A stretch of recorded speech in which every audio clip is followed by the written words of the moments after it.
Welcome to Star Police Academy, number one police academy in Tamil Nadu, daily current affairs for TNU, SRB, TNPSC, SSC, RRB and banking. So, இன்றைய நடப்பு நிகழ்வுகளை பார்க்கலாம். So, first news இதுதான், மறுசீரமைக்கப்பட்ட ரயில் நிலையம் அப்படின்னு சொல்லியிருக்காங்க.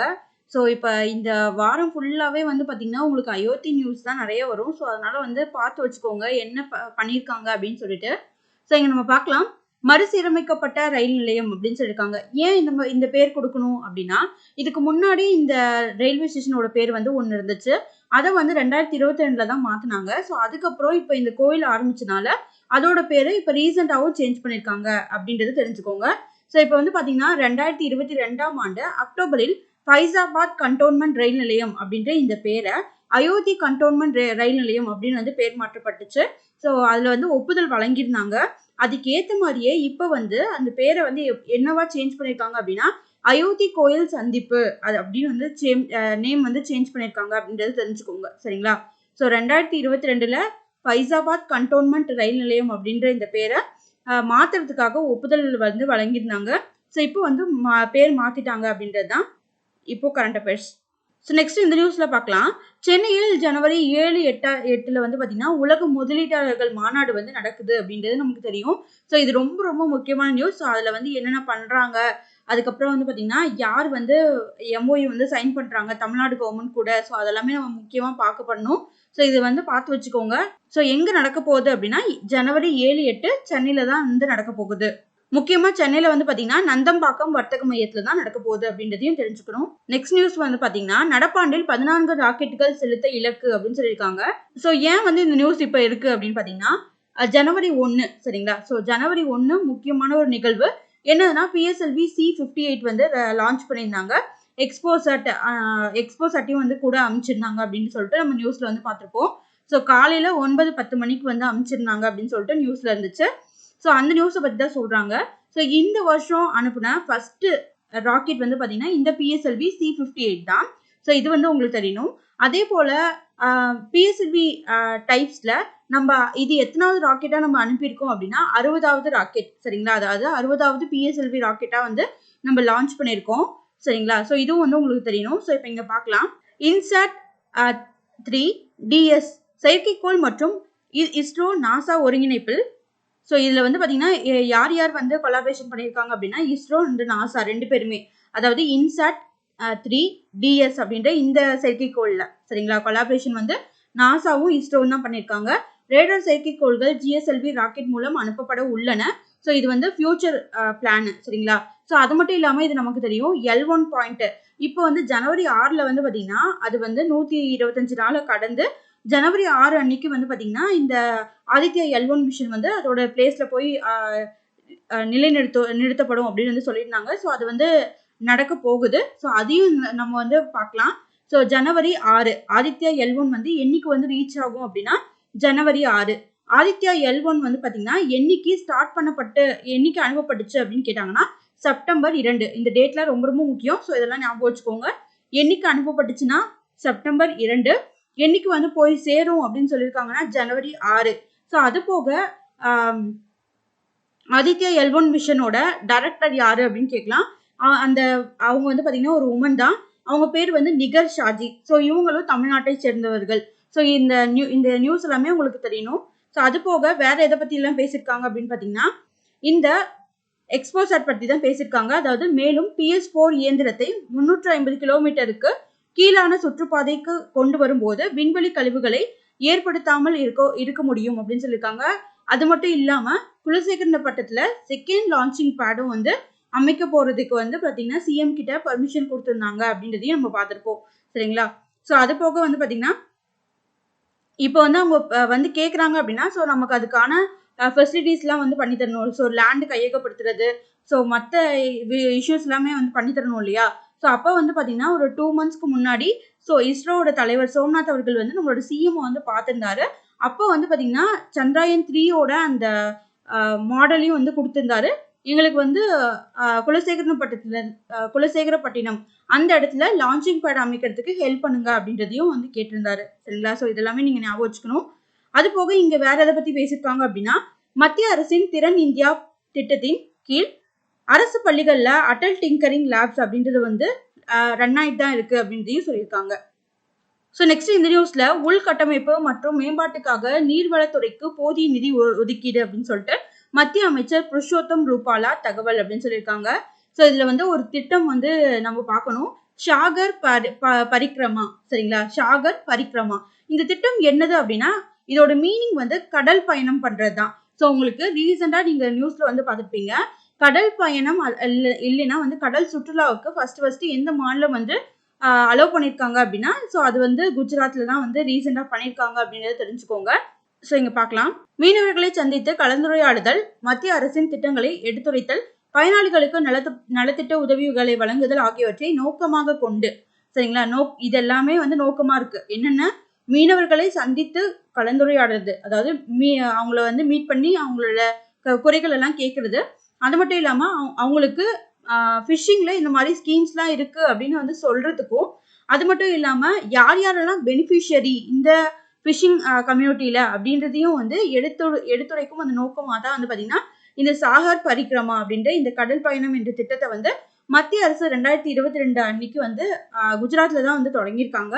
ஸோ அதில் இந்த திட்டத்தை தமிழகத்தில் மத்திய மீன்வளம், கால்நடை பராமரிப்பு மற்றும் பால்வளத்துறை அமைச்சர் புருஷோத்தம் ரூபாலா, ஸோ இவங்க வந்து சென்ட்ரல் மினிஸ்டர் தொடங்கி வைத்து கடல் வழியாக பயணம் மேற்கொண்டு பல்வேறு மீனவ கிராமங்களை சந்தித்து குறைகளை கேட்டறிந்து வருகிறார் அப்படின்னு சொல்லியிருக்காங்க. ஸோ இது ரொம்ப ரொம்ப முக்கியமானது. ஸோ இது வந்து உங்களுக்கு கேட்கலாம், சாகர் பரிக்ரமா எந்த வருஷம் ஸ்டார்ட் பண்ணப்பட்டுச்சு, எங்கே ஸ்டார்ட் பண்ணப்பட்டுச்சு அப்படின்னா 2022 குஜராத் அப்படின்றது உங்களுக்கு தெரியணும், சரிங்களா. ஸோ அது போக செப்பரேட் மினிஸ்ட்ரி வந்து ஃபிஷிங்க்கு இருக்கா அப்படின்னா இருக்கு. அது வந்து எந்த வருஷம் வந்து செப்பரேட் மினிஸ்ட்ரியா ஆக்குனாங்கன்னா 2019 அப்படின்றதையும் உங்களுக்கு தெரியணும், சரிங்களா. ஸோ அது போக நம்ம வந்து மீதி என்ன பார்க்கணும் அப்படின்னா உலகிலேயே நம்ம வந்து இறால் உற்பத்தியில 4வது இடமும், அதே மாதிரி மரைன் ப்ராடக்ட்ஸ், அதாவது கடல்சார் பொருட்கள் ஏற்றுமதியில், அதாவது எம்பெடா அப்படின்னு சொல்லுவாங்க அப்படின்ற ஒரு ஆர்கனைசேஷன் இருக்கு. எம்பெடா, MPEDA, சரிங்களா. ஸோ எம்பெடா அப்படின்ற அந்த ஆர்கனைசேஷன் இருக்கு. அந்த ஆர்கனைசேஷன்ல இந்தியா வந்து பார்த்தீங்கன்னா கடல்சார் பொருட்கள் ஏற்றுமதியில 4வது இடத்துல இருக்கு அப்படின்றதையும் சொல்லியிருக்காங்க, சரிங்களா. ஸோ இறால் உற்பத்தியில இந்தியா முதலிடத்துலையும் எம்பெடா அப்படின்னு சொல்ற இந்த ஆர்கனைசேஷன் இதில் வந்து பார்த்தீங்கன்னா இந்தியா வந்து 4th பிளேஸ்லையும் இருக்காங்க அப்படின்றத தெரிஞ்சுக்கோங்க. இது ரொம்ப ரொம்ப முக்கியமான இன்ஃபர்மேஷன். ஸோ நெக்ஸ்ட் இந்த நியூஸ்ல அணுமின் நிலையங்கள் பட்டியல் இந்தியா பாகிஸ்தான் பரஸ்பரம் பரிமாற்றம் அப்படின்னு சொல்லியிருக்காங்க. ஸோ எப்பவுமே இந்த மாதிரி வந்து 2 நாடும் வந்து பார்த்தீங்கன்னா இந்த அணுமின் நிலையங்கள் பட்டியலை வந்து ஷேர் பண்ணிப்பாங்க. ஸோ சப்போஸ் வந்து அவங்க வந்து மிஸ்கண்டக்டாக வந்து என்ன பண்ணுவாங்கன்னா அந்த பிளான்ட்டை வந்து ஷூட் பண்ணிடக்கூடாது அப்படின்றதுக்காக தான் இந்த இன்ஃபர்மேஷன்லாம் வந்து ஷேர் பண்ணிப்பாங்க. ஸோ அதை தான் இங்கே சொல்லியிருக்காங்க. இது வந்து 33வது பட்டியல், அதாவது ஷேர் பண்ணிக்கிறதுல 33வது பட்டியல் அப்படின்னு சொல்கிறாங்க. இது வந்து ஃபர்ஸ்ட் எந்த வருஷம் வந்து ஷேர் பண்ணிக்கிட்டாங்க அப்படின்னா 1992 ஜனவரி 1ஆம் தேதி தான். ஸோ அந்த நினைவாக தான் பார்த்தீங்கன்னா ஒவ்வொரு வருஷமும் அந்த தேதியில் இந்த மாதிரி பரஸ்பர ஒப்பந்தம் வந்து, அதாவது ஷேர் பண்ணிக்கிறது வந்து நடந்துட்டு இருக்கு அப்படின்னு சொல்றாங்க. அதாவது அணுமின் நிலையங்கள் எங்கெங்கெல்லாம் இந்தியாவில் இருக்கு, எங்கெங்கெல்லாம் பாகிஸ்தான்ல இருக்கு அப்படின்ற இன்ஃபர்மேஷனை வந்து 2 கண்ட்ரியும் ஷேர் பண்ணிப்பாங்க. ஸோ அதுதான் இந்த நியூஸ். ஸோ நெக்ஸ்ட் இந்த நியூஸ்ல மருத்துவமனை மற்றும் கல்வி நிறுவனங்களுக்கு செலுத்தப்படும் UPI பரிவர்த்தனை உச்சவரம்பு ரூபாய் 5 லட்சம் அப்படின்னு சொல்லியிருக்காங்க. புதிய விதிமுறை அமலுக்கு வந்தது. ஸோ இப்போ நீங்க நார்மலா வந்து பாத்தீங்கன்னா UPIனாலும் சரி, இல்லைன்னா வந்து ஜிபே, ஸோ இதுலலாம் வந்து பாத்தீங்கன்னா 1 லட்சத்துக்கு மேல லிமிட் வந்து இருக்காது அப்படின்னு சொல்லியிருப்பாங்க, சரிங்களா. ஸோ இப்போ நீங்க பாத்தீங்கன்னா இப்போ 1 லட்சம் வரைக்கும் தான் நீங்க பண்ண முடியும். ஸோ அன்னைக்கு ஒரு டைம் வந்து நீங்க 1 lakh வரையும் நீங்க பண்றீங்கன்னா 1 lakh மட்டும்தான் அன்னைக்கு வந்து பண்ண முடியும். அடுத்த வருஷம் தான் வந்து பாத்தீங்கன்னா மீதி அமௌண்ட் வந்து அடுத்த நாள் தான் வந்து பாத்தீங்கன்னா மீதி அமௌண்ட் வந்து நீங்க டிரான்ஸ்ஃபர் பண்ண முடியும். ஆனா இதுல எக்ஸப்ஷன் யாருக்கு அப்படின்னு பாத்தீங்கன்னா மெடிக்கல்ல வந்து இப்போ நீங்க வந்து ஒரு பேஷண்ட்க்கு வந்து பே பண்ணணும். ஸோ ஹாஸ்பிட்டல்ல அப்போ வந்து உங்கள்கிட்ட ஜிபே தான் இருக்கு, ஸோ கையில வந்து கேஷ் இல்லை, ஸோ ஜிபே தான் இருக்கு, இல்லை UPI தான் இருக்கு அப்படின்னா ஸோ நீங்க வந்து இந்த மாதிரி பே பண்ணும்போது உங்களுக்கு வந்து எக்ஸப்ஷன் இருக்கு. ஸோ உங்களுக்கு இந்த மாதிரி ஹாஸ்பிட்டல்ல தான் நீங்க பே பண்றீங்க அப்படின்னா அவங்க 5 லட்சம் வரையும் நீங்க வந்து UPIல பே பண்ணிக்கலாம். அதே மாதிரி எஜுகேஷனுக்கு இப்போ நீங்க ஃபுல் ஃபீஸ் கூட நம்ம காலேஜ்லலாம் வந்து ஒவ்வொருத்தவங்க பே பண்ணுவாங்க. ஸோ அவங்களாம் இருந்தாங்கன்னா ஸோ 5 லட்சம் வரைக்கும் அவங்க வந்து டைரக்டா வந்து அதிலே வந்து பே பண்ணிக்கலாம் அப்படின்றது தான். ஸோ நார்மலா UPI யூசர்ஸ்க்கு வந்து பார்த்தீங்கன்னா 1 லட்சம் தான். ஆனால் எக்ஸப்ஷன் வந்து யார் யாருக்கு அப்படின்னா ஹாஸ்பிட்டல் அவங்களுக்கும், அதுக்கப்புறம் வந்து பார்த்தீங்கன்னா கல்வி நிறுவனங்களுக்கும் மட்டும்தான் வந்து பார்த்தீங்கன்னா இந்த எக்ஸப்ஷன் இருக்கு அப்படின்றத தெரிஞ்சுக்கோங்க. ஸோ UPI அப்படின்றதுக்கு எக்ஸ்பான்ஷன் நமக்கு தெரியணும் இல்லையா. ஸோ யூபிஐ அப்படின்றது யூனிஃபைட் பேமெண்ட்ஸ் இன்டர்ஃபேஸ் அப்படின்றது தான் இதோட எக்ஸ்பான்ஷன். யூனிஃபைட் பேமெண்ட்ஸ் இன்டர்ஃபேஸ், சரிங்களா? ஸோ இதுதான் வந்து அதோட எக்ஸ்பான்ஷன், நல்லா ஞாபகம் வச்சுக்கோங்க. ஸோ இது வந்து நிறைய டைம் கேட்கலாம், எக்ஸ்பான்ஷன் வந்து நமக்கு கேட்கலாம். ஸோ அதனால நீங்க வந்து பார்த்துக்கணும். அதே மாதிரி இங்க ஒரு ஆர்கனைசேஷன் பத்தி கொடுத்துருக்காங்க, என்பிசிஐ, அதாவது நேஷனல் பேமெண்ட்ஸ் கார்பரேஷன், சரிங்களா? National payments corporation of India அப்படின்றது தான் அதோட எக்ஸ்பான்ஷன். ஸோ இப்போ வந்து பார்க்கலாம் இந்த நியூஸ்ல. ஸோ யூபிஐ பண பரிவர்த்தனைகளுக்கு இந்திய ரிசர்வ் வங்கி அறிவித்த புதிய விதிமுறைகள் நேற்று அமலுக்கு வந்துள்ளன. ஸ்மார்ட் போன் மூலம் உடனடி பண பரிமாற்றத்தை மேற்கொள்வதில் யூனிஃபைட் பேமெண்ட்ஸ் இன்டர்ஃபேஸ், ஸோ இதுதான் நம்ம சொன்னோம் மிகப்பெரிய பங்காற்றுகிறது. அதாவது யூபிஐ வந்து நீங்க எந்த ஃபார்ம்ல வேணாலும், ஜிபே, ஃபோன்பே, இதெல்லாமே யூபிஐயோட அதர் ஃபேஸ் தான், சரிங்களா? ஸோ அதுக்கப்புறம் இப்போ தான் நம்ம சொன்னோம் இல்லையா, ஸோ கூகுள் பே, அதுக்கப்புறம் வந்து பார்த்தீங்கன்னா பேடிஎம், ஃபோன்பே, இதெல்லாமே வந்து அதோட ரிசம்பிள்ஸ் தான். ஸோ அதை தான் இங்கே சொல்லியிருக்காங்க. இதில் வந்து பார்த்தீங்கன்னா வங்கிகள் 1 வருடத்துக்கு மேலாக செயல்படுத்தப்படாமல் இருக்கும் யூபிஐ ஐடிகளை செயலிழக்க செய்யுமாறு யார்கிட்ட சொல்லியிருக்காங்க அப்படின்னா என்பிசிஐ அப்படின்ற இந்த ஆர்கனைசேஷன் வந்து கேட்டுக்கொள்ளிருக்கு. அதனால தான் வந்து பார்த்தீங்கன்னா இந்த மாதிரி ஐடியை வந்து நீங்கள் வந்து ரிமூவ் பண்ணிடுங்க அப்படின்னு சொல்லியிருக்காங்க. அது போக யூபிஐ பரிவர்த்தனைகளுக்கான தினசரி உச்சவரம்பு, ஸோ இப்போ தான் நம்ம சொன்னோம் 1 லட்சம் தான் அப்படின்றது.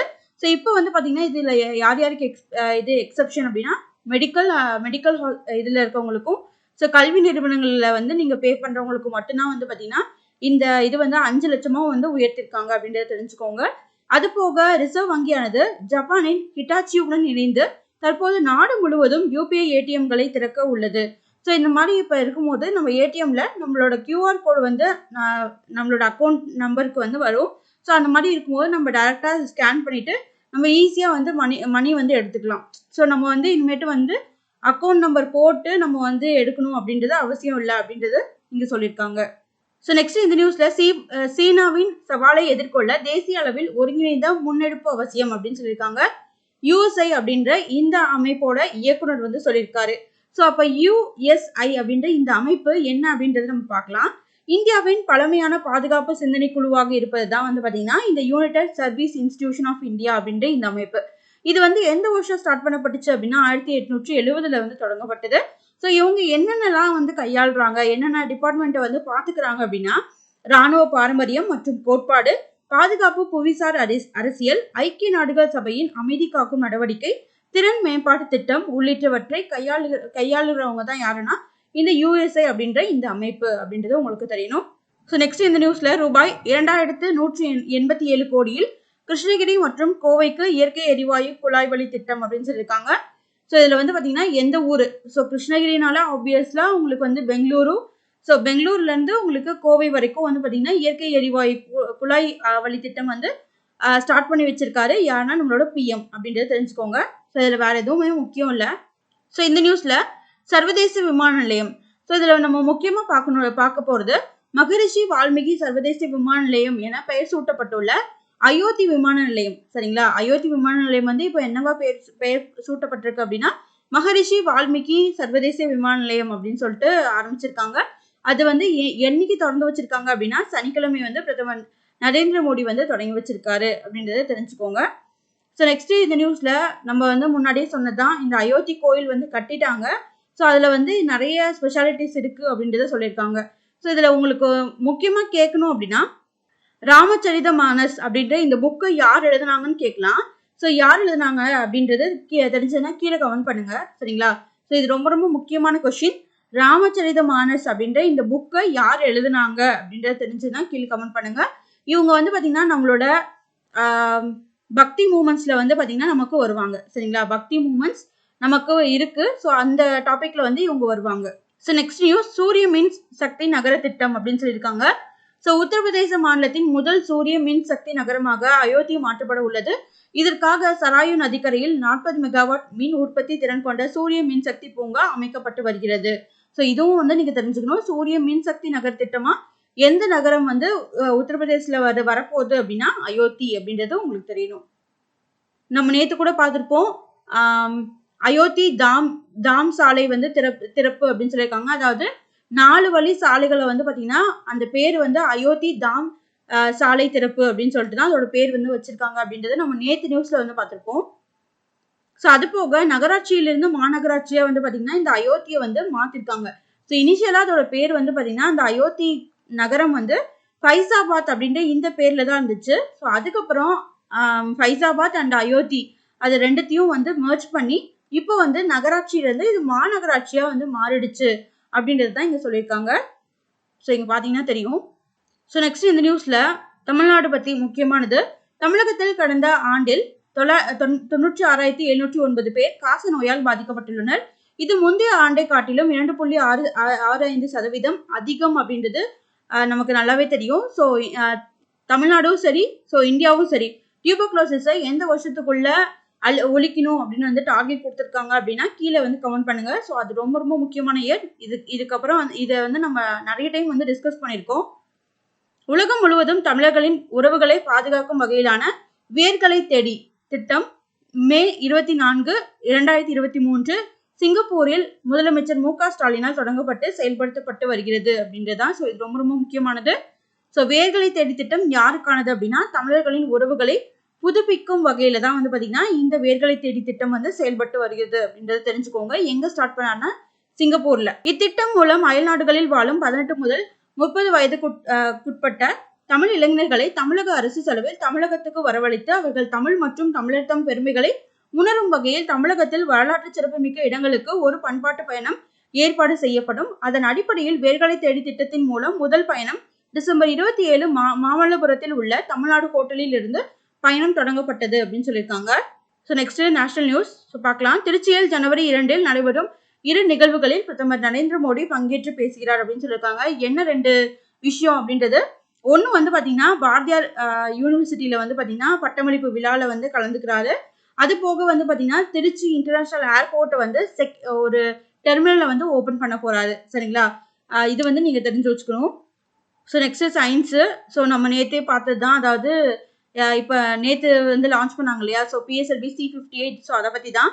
ஸோ விண்வெளி ஊடுகதிர் ஆய்வுக்கு அனுப்பப்பட்ட எக்ஸ்போசாட் செயற்கைக்கோளுடன் PSLV C58 ராக்கெட் ஆந்திர மாநிலம் ஸ்ரீஹரிகோட்டால இருந்து தான் வந்து பாஞ்சிருக்கு.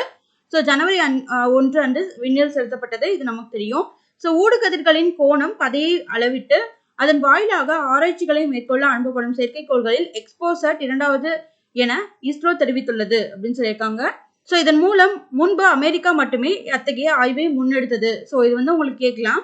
ஸோ இந்த மாதிரி வந்து கருந்துளை, அதுக்கப்புறம் வந்து பார்த்தீங்கன்னா நியூட்ரான் ஸ்டார்ஸை வந்து மெஷர் பண்ணுறதுக்கு ஃபர்ஸ்ட் அனுப்பின கண்ட்ரி யாரு அப்படின்னா அது வந்து USA தான். ஸோ செகண்ட் கண்ட்ரி வந்து இந்தியா. அந்த பெருமை வந்து நமக்கு எப்பவுமே இருக்கணும் அப்படின்றத சொல்லியிருக்காங்க. ஸோ எக்ஸ்போசாட் செயற்கைக்கோள்களின் செலவு சுமார் ரூபாய் 250 கோடி மட்டுமே. அதே வேளையில் ஊடுகதிர் ஆய்வுக்காக அமெரிக்கா அனுப்பிய IXPE செயற்கைக்கோள் ரூபாய் 1500 கோடி செலவில் வடிவமைக்கப்பட்டது. ஸோ இப்போ நம்ம அமைச்சது 2250 கோடி தான். 5 டைம்ஸ் வந்து பார்த்தீங்கன்னா இது அதிகம் அப்படின்ற மாதிரி தான் இங்க சொல்லியிருக்காங்க. அதாவது அமெரிக்கா அமைச்சது. அமெரிக்கா, இத்தாலி நாடுகள் இணைந்து கடந்த 2021 அந்த செயற்கைக்கோளை விண்ணுக்கு அனுப்பியிருந்தன. ஸோ கொலாபரேஷன் வந்து அமெரிக்கா வந்து இத்தாலி கூட சேர்ந்து பண்ணியிருக்காங்க. அது போக நம்ம இப்பதான் சொன்னோம், ஆதித்யா L1 வந்து பார்த்தீங்கன்னா ஜனவரி 6 4 மணிக்கு வந்து போய் சேர்ந்துரும் அப்படின்றத சொல்லியிருக்காங்க. So next sports news. ஆஸ்திரேலியாவில் நடைபெறும் பிரிஸ்பேன் இன்டர்நேஷனல் டென்னிஸ் போட்டியில் டென்மார்க்கின் ஹோல்கர் ரூன், ஜப்பானின் நவோமி ஒசாகா ஆகியோர் முதல் சுற்றில் திங்கட்கிழமை வெற்றி பெற்றுள்ளனர். ஸோ நவோமி ஒசாகா எந்த ஊருன்னு ஞாபகம் வச்சுக்கோங்க, Japan. So next question and answers. So 2024 Khelo India youth கேம்ஸில் முதல் முறையாக எந்த விளையாட்டு அறிமுகப்படுத்தப்படுகிறது? ஆன்சர் வந்து பார்த்தீங்கன்னா ஸ்குவாஷ். ஸோ ஸ்குவாஷ் வந்து பார்த்தீங்கன்னா ரீசெண்டாக சென்னையில் கூட நடந்துச்சு. ஸோ அதையும் ஞாபகம் வச்சுக்கோங்க. மேஜர் தியான்சந்த் கேல் ரத்னா விருது 2023 பெற்றவர்களில் ஒருவரான சிராக் சந்திரசேகர் ஷெட்டி எந்த விளையாட்டுடன் தொடர்புடையவர்? ஸோ ஆன்சர் வந்து பார்த்தீங்கன்னா பேட்மிண்டன். ஸோ சிராக் ஷெட்டி, அதுக்கப்புறம் வந்து ரங்கி ரெட்டி, அதுக்கப்புறம் வந்து ஞாபகம் வச்சுக்கோங்க சிராக் ஷெட்டி, ரங்கி ரெட்டி, இவங்க 2 பேரும். Next news. அன்டின் பங்கால் எந்த விளையாட்டை விளையாடுகிறார் அப்படின்னு கேட்டிருக்காங்க. ஆன்சர் வந்து பார்த்தீங்கன்னா மல்யுத்தம். Next news. எந்த சீக்கிய குருவின் 4 மகன்களின் தியாகத்தை நினைவு கூறும் வகையில் ஒவ்வொரு ஆண்டும் டிசம்பர் 26ஆம் தேதி வீர்பால் திவஸ் அனுசரிக்கப்படுகிறது அப்படின்னா குரு கோபிந்த் சிங். ஸோ இது ரொம்ப ரொம்ப முக்கியமான கொஸ்டின்.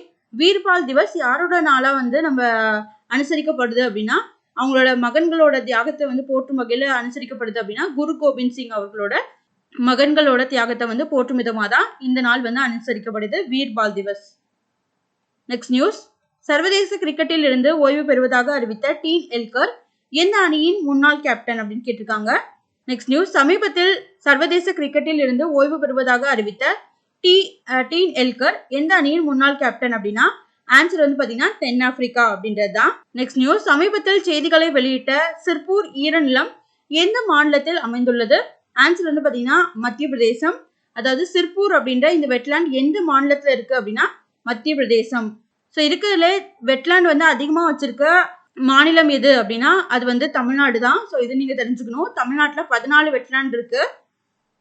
நெக்ஸ்ட் நியூஸ், கிழக்கு தொடர்ச்சி மலையின் இயற்கை விளக்க மையம் திறக்கப்படும் கம்பலகொண்டா வனவிலங்கு சரணாலயம் என்னும் மாநிலத்தில் அமைந்துள்ளது? ஆன்சர் வந்து பாத்தீங்கன்னா ஆந்திர பிரதேசம். நெக்ஸ்ட் நியூஸ், ஒவ்வொரு ஆண்டும் எந்த தேதியில் சர்வதேச தொற்று நோய்க்கான தயார் நிலை நாள் அனுசரிக்கப்படுகிறது அப்படின்னா ஆன்சர் வந்து பாத்தீங்கன்னா டிசம்பர் 27. ஸோ இதுக்காக தான் நம்ம வந்து தமிழ்நாட்டில் வந்து என்ன பண்ணியிருப்பாங்க அப்படின்னா சிஃபிலிஸ் அப்படின்ற இந்த நோயை பற்றி பேசியிருப்பாங்க. இந்த சிஃபிலிஸ் அப்படின்றது ஒரு பாக்டீரியல் டிசீஸ். அதோட காசல் ஆர்கானிசம் வந்து பார்த்தீங்கன்னா ட்ரெபோனிமா பல்லிடம் அப்படின்ற இந்த பேரையும் வந்து நம்ம பார்த்துருப்போம். நெக்ஸ்ட் நியூஸ், 2024 பிரிக்ஸ் உச்சி மாநாட்டை நடத்தும் நகரம் இது? ஆன்சர் வந்து பார்த்தீங்கன்னா ரஷ்யா. ஸோ அவ்வளோதான், இதோட இன்றைய நடப்பு நிகழ்வுகள் நிறைவடைந்தது. நன்றி.